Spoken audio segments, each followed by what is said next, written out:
49ers versus Chiefs in week 7 of the regular season's got everything you're looking for. Big time quarterbacks, big time tight ends, big time defensive play. It's going to be a fun one. We're going to be talking about all the key matchups. We're going to get into some Wild That's Bold predictions. And at the end of the episode, I'm going to tell you who I think is going to win this football game. It's going to be a fun one. Hope you guys all enjoyed this episode of 49ers Cutback.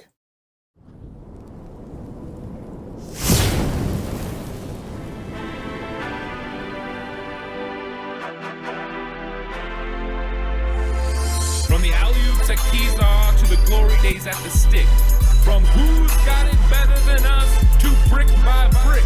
It's always the 49ers way. From off-season to game day. Yeah, we talk back. It's the 49ers Cutback.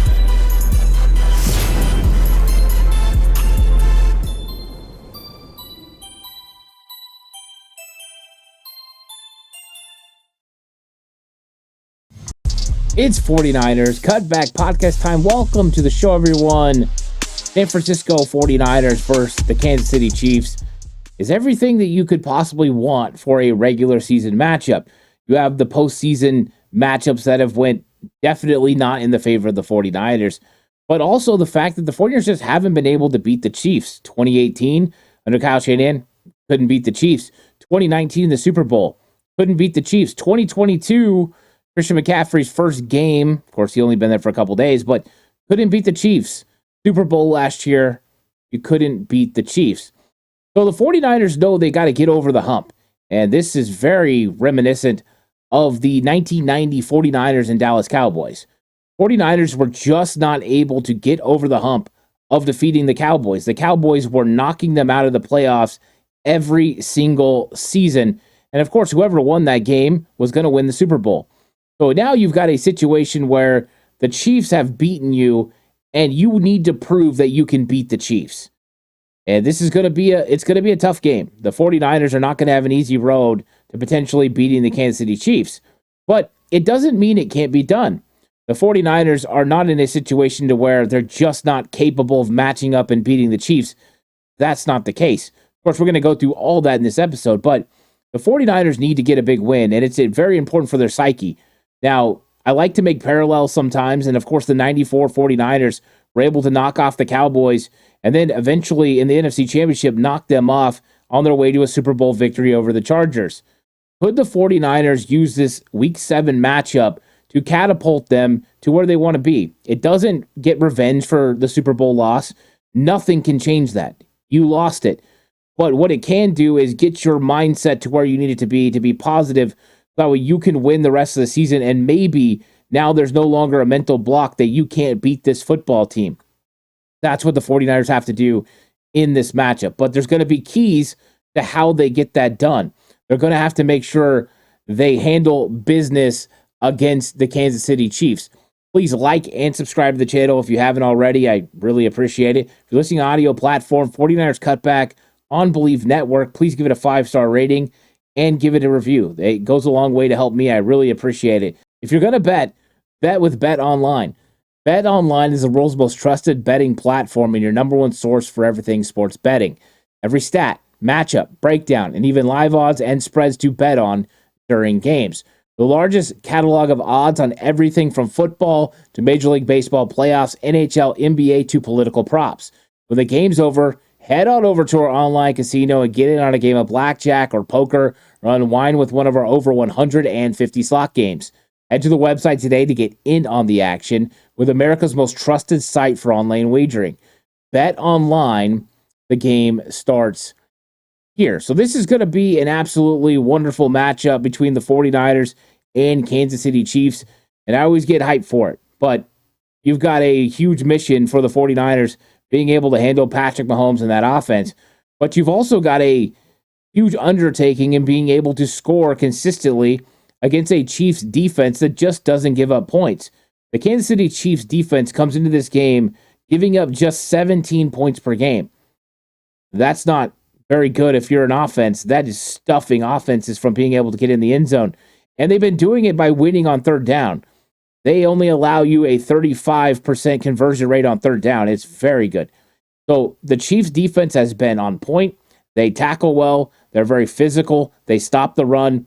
It's just a very good defense. So if you're the 49ers, what must you do to overtake that Kansas City Chiefs defense and be able to put points on the board? Well, it starts first with a run game. You need to be able to establish a run game. And we don't know for sure, what we're going to get out of our running backs, but we're really hoping that we're going to get a lot of success on the ground. You need those guys to be able to make those plays. You need, Isaac Rendo and Jordan Mason to be able to have good carries and make plays for this football team. So getting the run game going and getting it established is going to be huge in this game.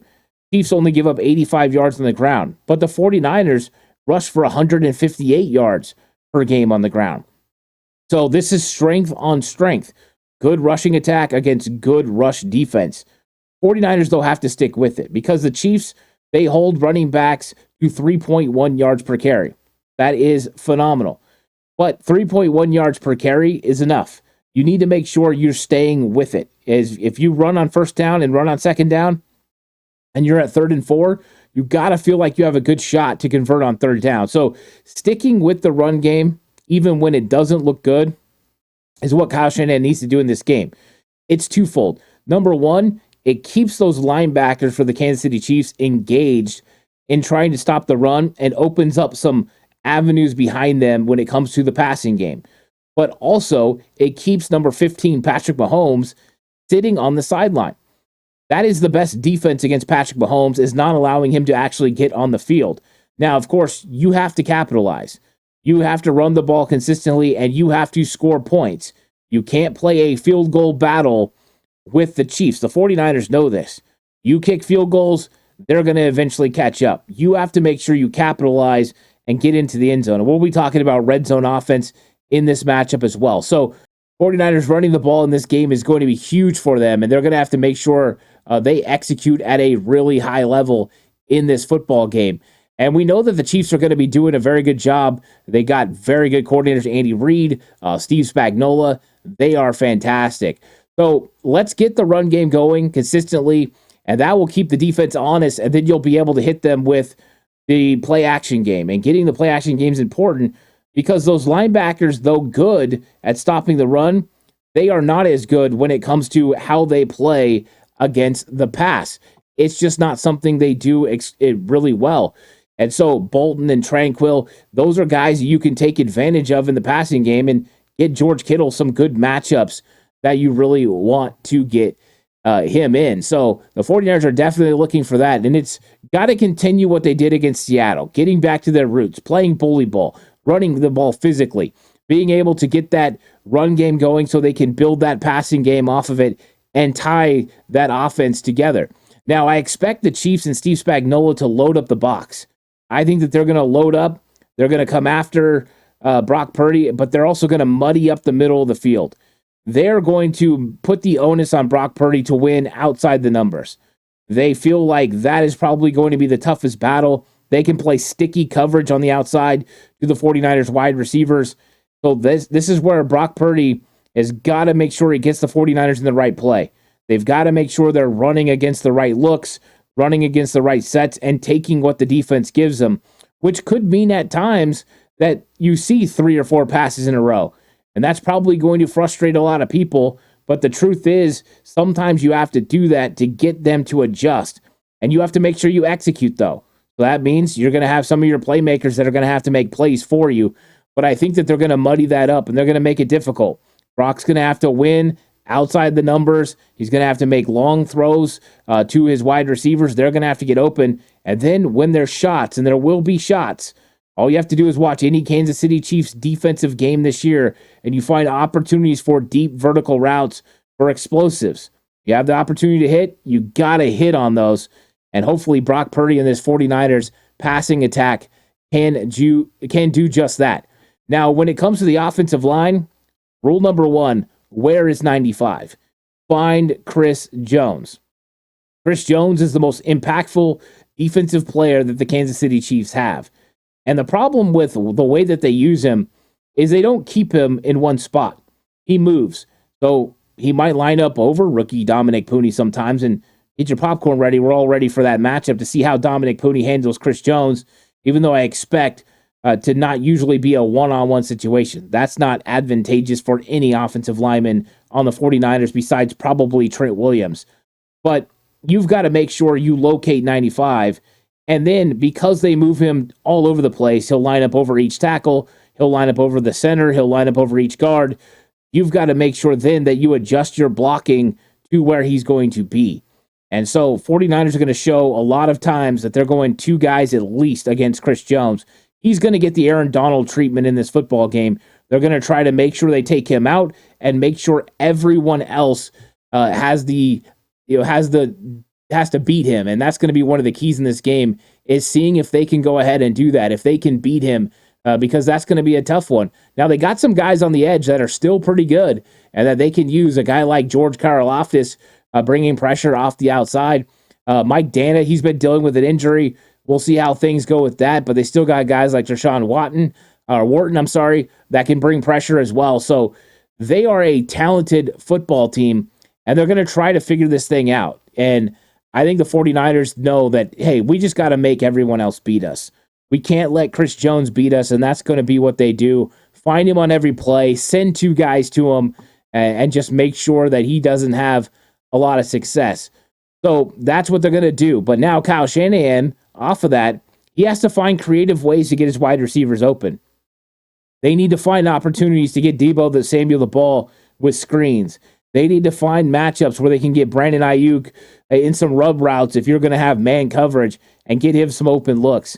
They're going to need to get George Kittle lined up one-on-one with Bolton or Tranquil in space, or even one of the safeties, Reed or Cook. Those are good matchups for George Kittle. So they don't play the tight ends well, and the 49ers need to make sure that Kyle Shanahan loads up and finds ways to get the ball to his big playmaker, George Kittle, because the matchups against the linebackers is advantage Kittle, and it's by a mile. But matchup against safeties is advantage Kittle too. So 49ers know that number 85 has got to be a key in this game. One thing to note, George Kittle mentioned that last year in the Super Bowl, he wasn't healthy by any stretch, but that right now he's feeling pretty healthy. So let's see what a healthy Kittle can do against Steve Spagnuolo's defense. And I'm sure Spagnuolo is going to pay him some attention, but the 49ers have a lot of weapons, and they can figure out ways to go ahead and make some things happen. Now, with that, Kyle Shanahan needs to make sure he breaks normal tendencies. And what do I mean by that? Well, we know route concepts look the same, they act the same. Well, every once in a while, you can adjust some things. And breaking your normal tendencies is key. One of the ways you do that is you run something differently than you normally would. If you normally run on first down, you throw, or vice versa. You get to 3rd and 6 and you always pass the football. Now you run, it's out of nowhere. You don't normally run screen, and that's what you do. You can break tendencies in your calls. That's one thing. But also being able to break tendencies on route depth and concepts can do the trick. So normally, let's say you're running a dig route and you normally break off at 12. All of a sudden, you run it at 14, or you run it at 10. When you run it at 14, all of a sudden, they've got a natural understanding that they believe if you pass 12 yards, because that's where it always is, that it's a vertical route, and they flip their hips and start running, and all of a sudden you break it off underneath. That gives you an opportunity for a play over the middle of the field. So we've seen Bill Walsh do this in the past. There's one big-time play where he had one of his receivers on the outside. He ran a route, and he would run it. It was Michael Wilson, and normally he would run the vertical if he got past 12 yards. Well, then he got to 14 and he broke it off, and he had a huge catch for a first down. Those are kind of tendency plays, because as a defense, I'm going through and I'm looking at formation, I'm looking at alignment, and then I'm looking at route concept to try to give me an idea of what's coming. So first it's formation. Then I look at alignment. Are they inside the numbers? Are they outside the numbers? Are they on the hash? And then I want to go ahead and discover by this look what concepts they can run. And you just try to narrow it down. And then as the play's going, you're looking for quarterback drop. Oh, he dropped 3 yards. The ball's coming out quick. I'm going to drive on this ball. Oh, he went 5. I'm going to have to play more of an intermediate. Oh, he went back 7. This ball can go vertically down the field. I've got to play it that way. And I know that if he does this, then this is what's coming. there's things you can do to kind of eliminate each route. So you're not just playing a man, but you can also cut things down with your mind and then your alignment off of that, right? If you play outside, he doesn't have anything outside. You just take that away, make him play to the inside. So there's lots of things you can do. And I think that's one of the big things is he's got to break some of those natural tendencies in this football game. And then Brock Purdy has to know where the hot routes are. And he did a pretty good job last year in the Super Bowl, understanding his reads, understanding his hots, getting rid of the football. Spagnuolo brings an overload blitz. Be willing to throw right where that blitz came from. Find your hots. Now, Kyle Shanahan's got to make sure that he mixes his hots so they don't know what the hots are, so they can't rotate and take those things away. And then Brock Purdy's got to be willing to take some chances. Be willing to put the ball in there when you have an opportunity, and they're going to give you opportunities. Spagnuolo's aggressiveness can also be a weakness, but you have to be willing to take the chance and get it done. So that's going to be one of the key factors in this game. Brock Purdy being able to figure out what they're doing, and it's going to be a lot of fun to see if he can do it and see if he can outwit Steve Spagnuolo on some occasions. Kyle Shanahan versus Spagnuolo, but Brock Purdy's an extension of that, and he's just got to make sure he plays well. So that's kind of the game plan for the 49ers on offense. And when you look at defense, it's got to start with stopping the run, but with the caveat, can you stop the run with a light box? And when I'm saying light box, I mean 7 men in the box. If you can have 7 guys in the box and stop the run, that's going to give you your best chance to slow down Patrick Mahomes and the passing game. So last week, the 49ers were able to do it. They had a too high safety look for most of the game. Of course, sometimes they would bring a safety in, go single high, and that was especially when they wanted to stop the run. But for the most part, they stayed too high and were able to hold that running game down to just 52 yards, which was very impressive. And how did they do that? Well, they brought run blitzes. They were aggressive with Warner and Campbell, and even sometimes bringing one of them off the edge or D. Winters off the edge. They did a good job with run blitzes. And then when they did decide they were going to go single high safety, they would bring one of those safeties off the edge sometimes and slow down the run game. So 49ers are going to have to pay attention to the run game and slowing down Kareem Hunt, but they want to be able to do it with 7. When you can do it with 7, you can keep more guys in the back. That means a lot of times you can get 7 in coverage and you can just rush 4 when you're able to do that. So stop the run with 7 guys is going to be huge. If they have to apply an 8th man to the box consistently, Patrick Mahomes is going to have more windows and more openings to be able to get the ball out to his playmakers and make plays. So Chiefs are averaging 117 yards per game on the ground. We know Andy Reid is one of the most creative at finding opportunities to run the football. A couple years ago, he killed the 49ers with Mecole Hardman running the jet sweep. And so you've just got to make sure you're sticking to all your reads, making sure you're not letting anything slip by. Now he's got Xavier Worthy that he can run reverses on, so be careful on the backside for him coming back towards you. Have your eyes focused on the other side of the field. It's just keys like that. You always want to see who's coming back at you, especially a speedster like Xavier Worthy. And I guarantee they watched Jameson Williams last year in the NFC Championship game take a reverse to the house for the Lions. So got to be making sure you're on that. So 49ers are going to have to stick to it. So Chiefs 117 yards per game on the ground. 49ers give up 101, but a great performance last week. And that was with 7 guys in the box. But that's going to be a key. You want to make the Chiefs one-dimensional and make it so you know Patrick Mahomes is throwing. At least then you can be prepared for the throw. It's when you've got to play action or you've got to worry about him doing something else that it gets more interesting. So if the Chiefs are able to get a consistent run game, I worry about how long the 49ers can stay in it. Now, you have to limit early down success and don't allow the Chiefs to get into some manageable third downs. So one of the ways that you're going to slow down the Chiefs is to get them to 3rd and long. And yes, Patrick Mahomes is capable of getting any first down. He's got Travis Kelce. He's got Juju Smith-Schuster. He's got Xavier Worthy. He's got Gray. He's got Watson. He's got guys he can get the ball to. But they are less likely to get a first down on 3rd and 10 than they are on 3rd and 5. And so making sure you get them to 3rd and long is going to be huge. So early down success for the 49ers. Don't give up some cheap yards. Make sure you rally to make tackles. Make sure you force them to 3rd and longs. That's going to be a huge key in this game. And it starts with stopping Kareem Hunt. And then it starts after that with being a little bit more multiple with your coverage scheme which I think the 49ers could definitely do. 49ers disguising coverages, about 22nd best in the league right now, or 22nd most in the league right now, I should say. So not bad. Now, you have to put pressure on Patrick Mahomes. Here's the tough part. You have to put pressure on him while also not getting out of your rush lanes. If you get out of your rush lanes, it's not so much that he can beat you with his legs, which he can, but it's what he does when he's able to step up in the pocket or get to the outside, where he can absolutely throw a frozen rope down the field and make an impressive play that ends up becoming a big play it shouldn't have been, because he has that ability. And he's just one of those masters that when things start breaking down, he starts making things happen. So rush lane integrity is huge this week. That means you want to get pressure, but you got to make sure the pocket collapses on him. So it's another one. You don't want your ends flying too far upfield.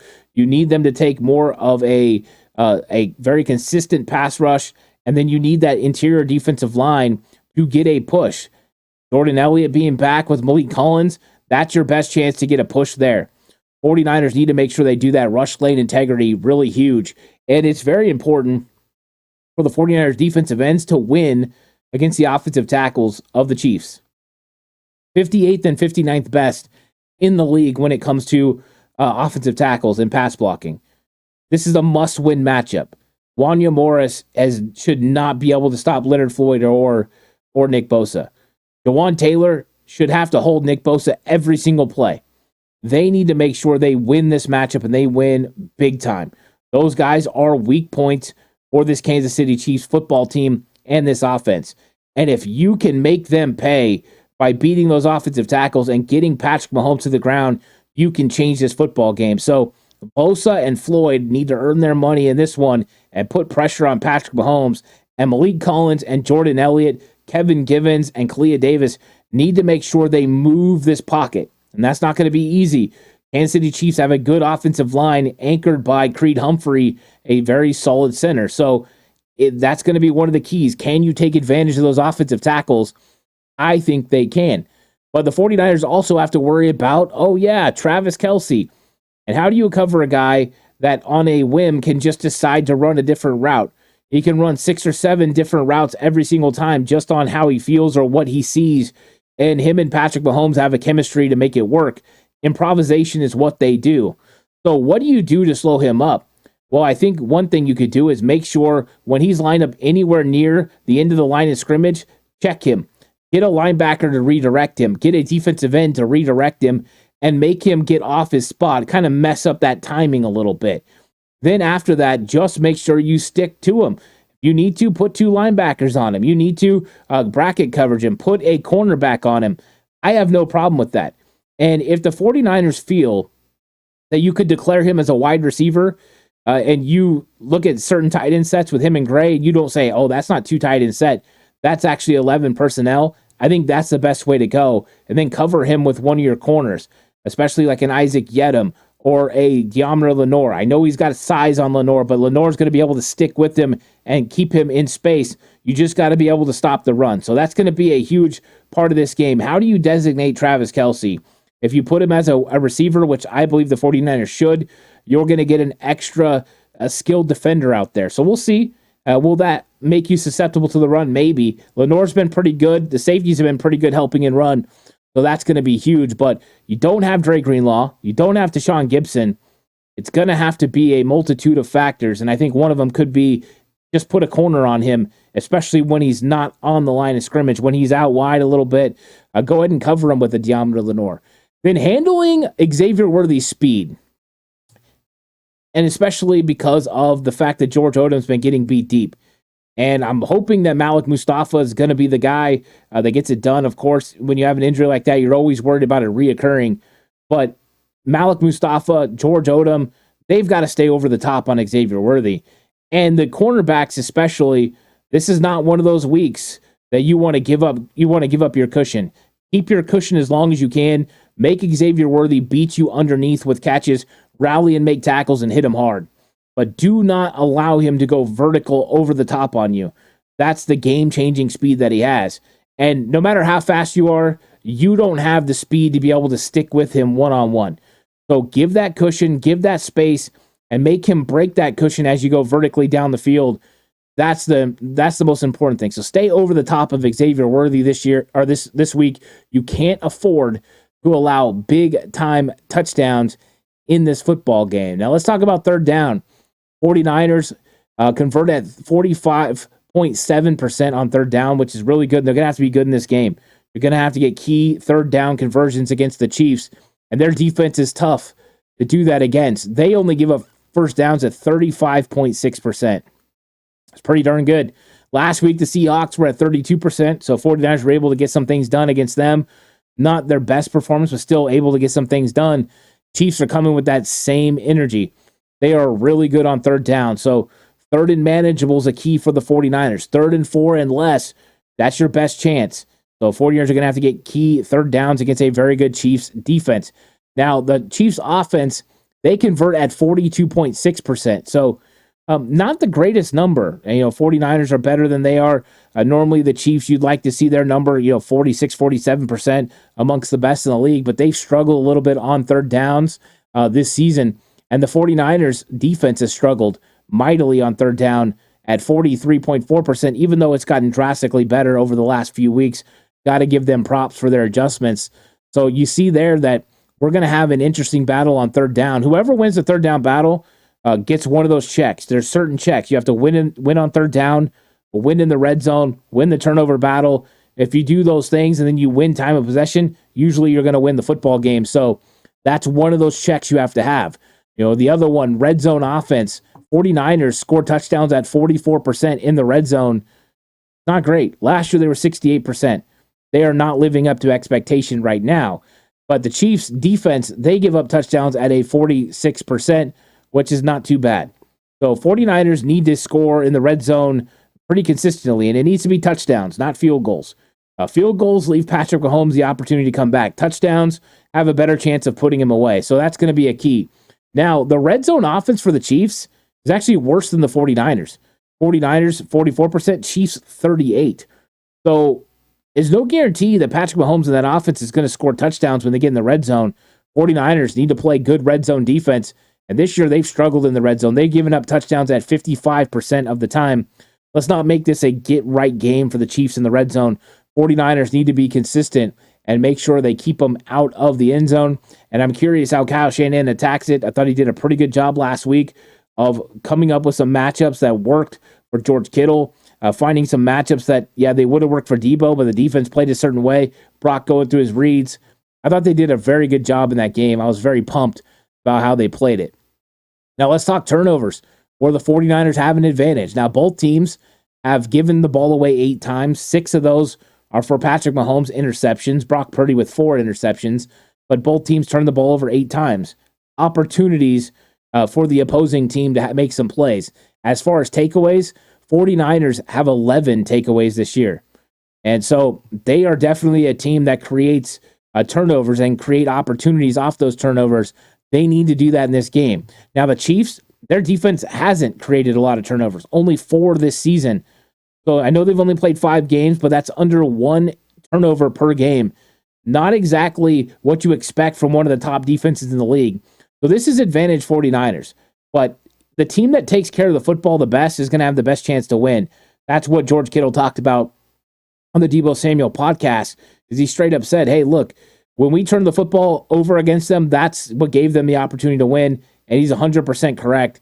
They've got to make sure they take care of the football. But the 49ers are +7 over the Chiefs. So they're +3 on the season and +7 over the Chiefs, because the Chiefs are -4 in turnover differential this year. Not very good so far. And they've got to be a lot better if they're going to be consistently able to score points on the 49ers. You can't turn over the football. If the Niners get turnovers, they could flip this game around. And now it's time for the Wow That's Bold predictions, brought to you by 49erscutbackshop.com. Go get your 49ers Cutback inspired merch. Go get your 49ers inspired merch. I really appreciate everyone that stops by. Go check it out, peruse a little bit. This is the Wow That's Bold predictions. Wow, that's really bold. Whoa. Whoa. Whoa. So last week, my offensive Wow That's Bold predictions went really well. I had Debo going ahead and getting a touchdown, and I had the 49ers, doing their thing on offense, and they did. I had Brock Purdy getting touchdowns and the whole thing. So this week I'm hoping to strike again on offense, but last week I had Deommodore Lenoir getting an interception, not the two rookies, so I didn't hit on that. So I'd like to be better with that. I did have the 49ers having 2 turnovers or creating 2 turnovers last week, and they did. They created more than that. So I was on par a little bit with that. It was actually my best week so far. Now let's get into the offense. Wow, that's bold.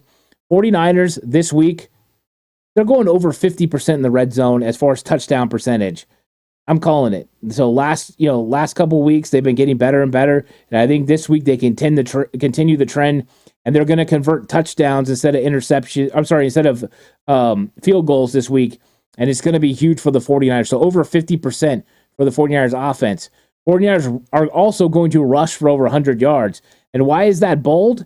Well, it's bold because of the fact that the Chiefs only hold teams to 85 yards rushing per game. I think the 49ers are going over.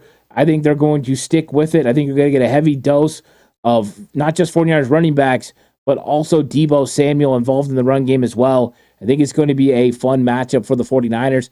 I wouldn't even be shocked if you don't see a couple reverses, things like that for Deebo in this football game. Now, over on defense, I think the 49ers are going to force 2 turnovers. I think turnovers are going to be a factor in this football game, and I think the 49ers are going to get their hands on a couple.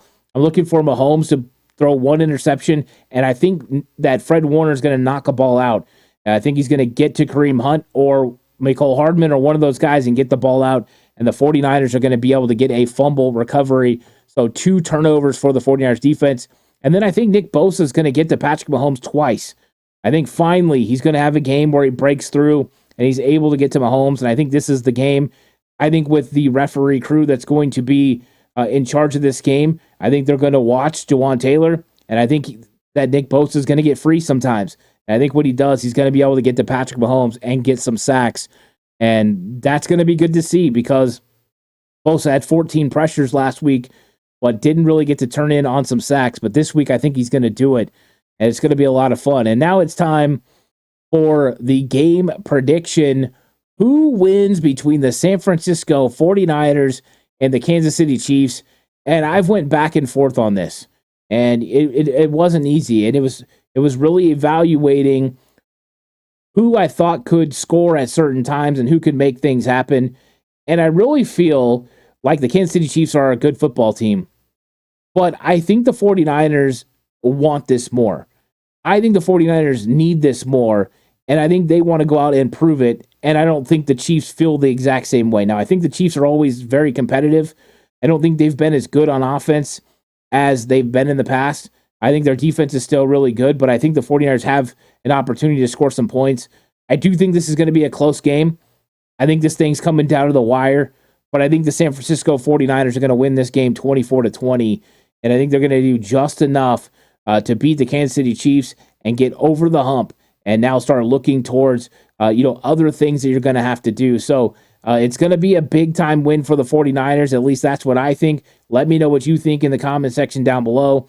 I think we're going to get a lot of people that think the Chiefs are going to win this football game. Over on Patreon, the Ant Hill Show, Jay Hill picked the Chiefs to win. So it's not something that shocks me, but I do think the Niners are going to win. And if I thought the Chiefs were going to win this game, I would pick the Chiefs. I just don't. I think the Niners are going to get it done this time. I will be surprised if the 49ers don't win. And that's saying a lot, but that's just how you have to be sometimes. How you have to feel it. And I think the Niners are going to get it done. I'm confident in them this time, and I think that they're gonna surprise some people with how they play against the Chiefs. It's going to be a fun one. 24-20 49ers. Please like and subscribe to the channel if you haven't already. I appreciate it. If you're listening to audio platform, 49ers Cutback on Believe Network. And this episode is brought to you by Bet Online. The game starts here. I'll catch you guys on the next one. Until then, stay safe. And remember, the right way is always the 49ers way.